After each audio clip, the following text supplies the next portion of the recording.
Yes, Kenya.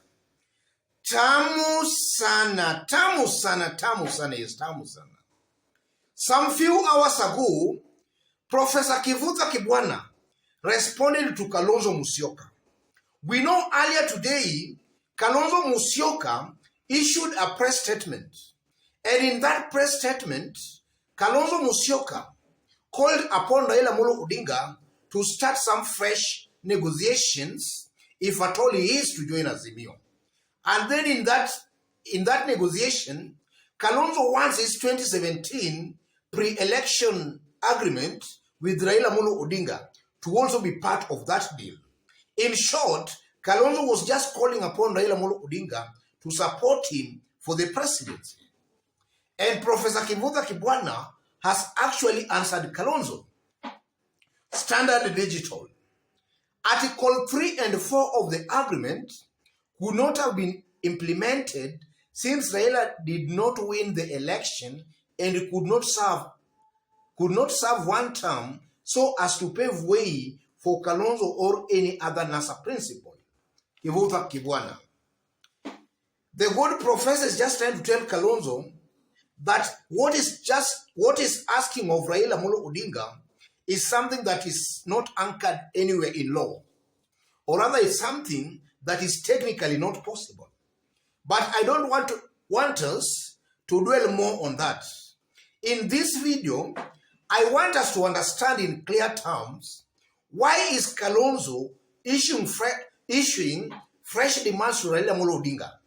At a time it was widely expected that Kalonzo Musyoka was just going to seal his deal with Azimio.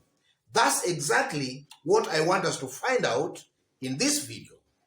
In case you've just bumped here for the very first time, subscribe, give this video a like. The first reason, or rather the first reason that can explain that, I tend to believe Kalonzo Musyoka is just overrating himself. And I'm saying he's overrating himself because in the few days, in the recent days, about 2 or 3 weeks ago, there have been this talk that Kalonzo Musyoka is the kingmaker in this year's election. So I tend to believe those rumors might have gotten into Kalonzo's head. And now he believes he is the kingmaker, something that is very, very far from the truth. Kalonzo Musyoka is very far from being a kingmaker, because I strongly believe that irrespective of whether Kalonzo Musyoka joins Raila or not, or joins William Ruto or not, Raila Odinga will still easily win this year's election. And I'm saying that because largely in my previous videos, I've been doing a detailed analysis on exactly the figures as they are, the registered voters, and figures are showing clearly that irrespective of whether Kalonzo joins Raila or not, Raila Odinga will still win this year's presidential election with a lot of ease. So Kalonzo, in my considered opinion, is just overrating himself. And then secondly, I strongly believe Kalonzo has a change of mind because maybe he believes that the deal he has so far been offered is not good enough. So Kalonzo is just trying to negotiate for a better deal than the one maybe has negotiated so far. He wants a better deal than that. So Kalonzo is just trying to find an excuse for more negotiations in order for him to get that better deal. Because from behind the scenes, we are being told that Kalonzo has so far been offered the Speaker of the National Assembly. So in my considered opinion, Kalonzo is starting at a high pedestal that he was to be supported for the presidency. So that maybe the negotiations can land Kalonzo the post of a running mate or a deputy president. I believe that's why Kalonzo is actually issuing new demands. Kalonzo wants to be Raila's running mate. That is the truth, ladies and gentlemen. And then thirdly, there is Kalonzo Musyoka strongly believes and he knows that he does not have a concrete, strong support base that actually can bargain with. Because if you look at a leader like Raila Odinga, Raila has a very big support base across the country. And Kalonzo Musyoka cannot match that. So Kalonzo is cleverly trying to bring in the 2017 deal between himself and Raila, maybe to get a better deal. Because in terms of numbers, he lacks those numbers. So he wants to use an agreement that maybe he wants to use an agreement just to pin Raila down and say and tell him that, you know, you said this. And that explains that, and that only shows that Kalonzo Musyoka does not have a very solid or a very strong solid base that actually can bargain with, apart from just the mere fact that they had a deal with Raila Odinga. And then from the way Kalonzo is actually behaving, I strongly believe again that Kalonzo is just naturally indecisive. Because before we have been seeing Kalonzo Musyoka being branded a watermelon. And that might actually be true, looking at the way Kalonzo is actually behaving.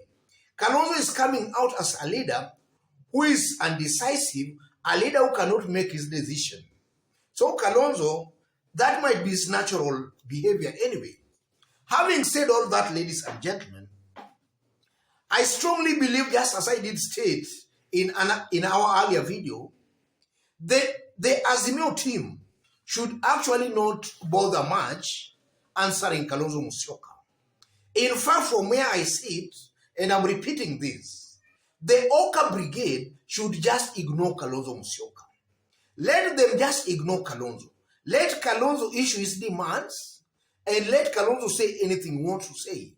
But the Azimio team should actually not engage Kalonzo in some kind of a blame game or some kind of exchange of words. They should just ignore him.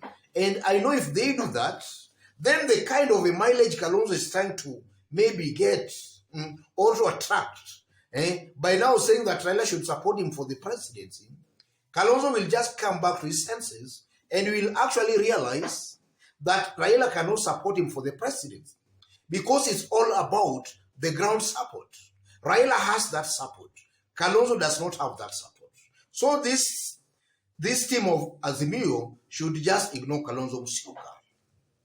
Having said that, ladies and gentlemen, I strongly believe again that if I go back to that article, that post by the Professor Mutua, Professor Kivutha Kibwana, I strongly believe again that Kalonzo Musyoka is actually going against the wishes of some very senior leaders in his community, and the likes of Professor Kivutha Kibwana, Mutua, and also Charity Ngilu.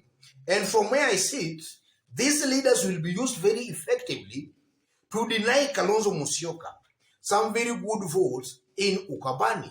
So Kalonzo has to tread very carefully.